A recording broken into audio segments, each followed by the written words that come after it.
Hi guys, welcome to our daily encounter.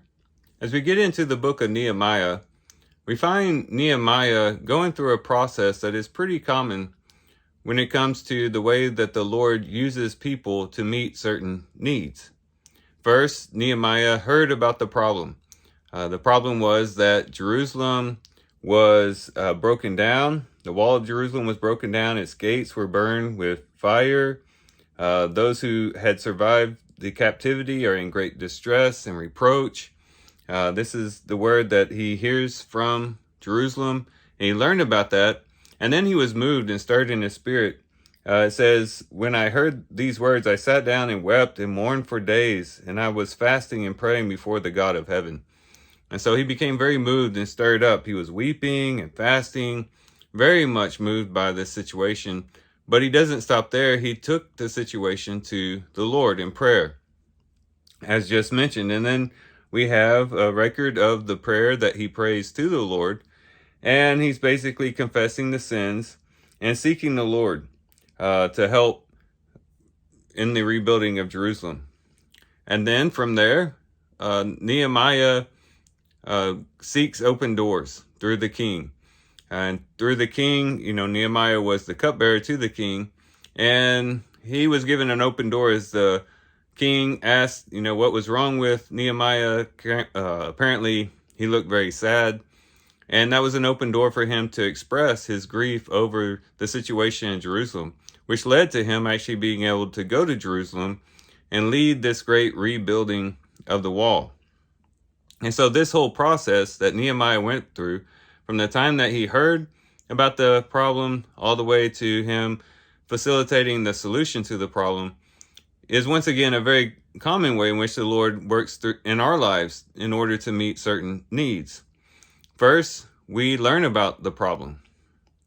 It could be that we hear about the broken homes of children that need help and assistance.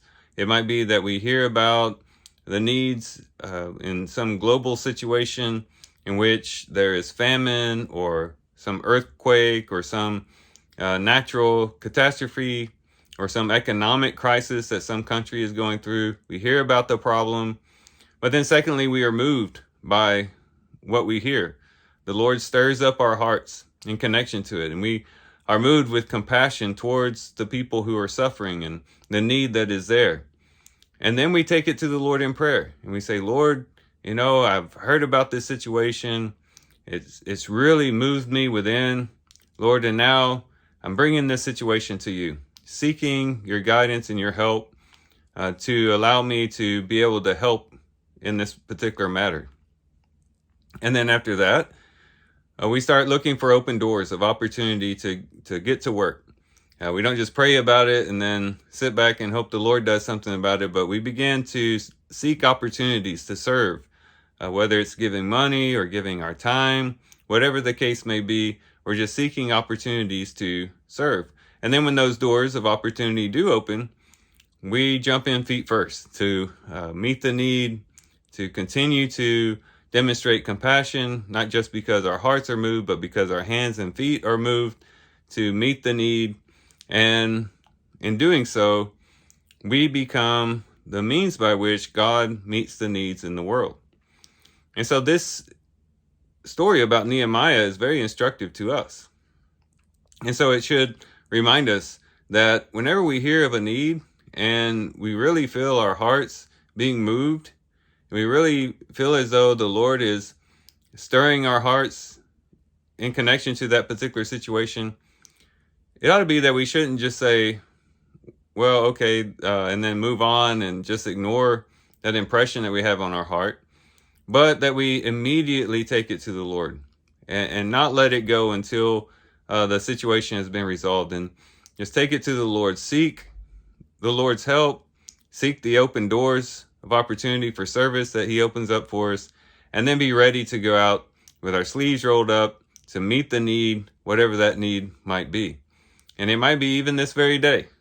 Some of us might be stirred up to meet some type of need in our family, in our church, in our community, in the nation, or even in the world abroad. And it's up to us to to stand in the gap and to move forward and to work out God's plans and purposes in meeting those needs. So these are some things we can reflect on and think about as we do our reading today. With that, guys, I do thank you for watching the video today. Hope you guys have a great day. Love you guys. God bless.